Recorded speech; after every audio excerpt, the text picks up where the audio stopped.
কেউ কাতরাচ্ছেন তীব্র যন্ত্রণায়, কারো অবস্থা আশঙ্কাজনক। কোটা আন্দোলন ঘিরে সাম্প্রতিক সহিংসতায় আহত হয়ে শত শত মানুষ ভর্তি হয়েছেন হাসপাতালে।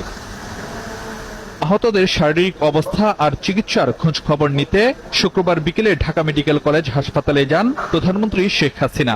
সরকার প্রধানকে কাছে পেয়ে নিদারুণ নির্মমতার বর্ণনা দিতে গিয়ে কান্নায় ভেঙে পড়েন আহত ও তাদের স্বজনরা। মমতার পরশ বুলিয়ে আবেগ আপ্লুত শেখ হাসিনাও আশ্বাস দেন নিরুপায় এসব মানুষের পাশে থাকার।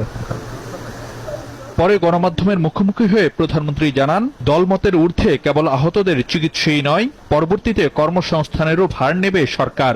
এই যে সন্ত্রাস, জঙ্গি এবং মানুষের হত্যা, কিন্তু সম্পূর্ণ জঙ্গি কাজ।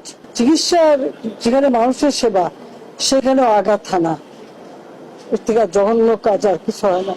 চিকিৎসার জন্য যা যা প্রয়োজন সরকার করে যাচ্ছে এবং করবে।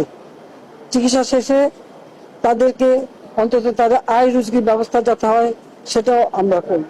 কাজে আমি মানুষকে মানুষ হিসেবে দেখি। এখানে দল মত বিশেষ সকলের জন্যই আমি কাজ করি। আমি তো জানি মানুষের হারানোর বেদনা কি, আমার তো আর কি বুঝতে পারি না। আমি চাচ্ছিলাম দেশের শান্তি থাকবে, দেশের মানুষের উন্নতি হবে, দেশের মানুষ সুন্দরভাবে বাঁচবে। শিক্ষার্থীদের সব দাবি মানার পরও আন্দোলনের আর কি যৌক্তিকতা থাকতে পারে সে প্রশ্ন রাখেন সরকার প্রধান। আমরা তো সব দাবি মেনেই নিয়েছি, তারপরে আবার কেন, সেটাই আমার প্রশ্ন। এটিকে জঙ্গিবাদকে সুযোগ করে দেওয়ার জন্য? দেশবাসীকে বলে আপনারা দোয়া করেন এই যে জঙ্গিবাদ আর এর হাত থেকে যেন মানুষ মুক্তি পায়, মানুষের জীবন যেন শান্তি আসে।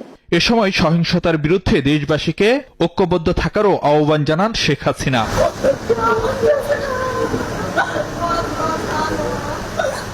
ফারুক ভাইয়া, রবিন, সময় সংবাদ, ঢাকা।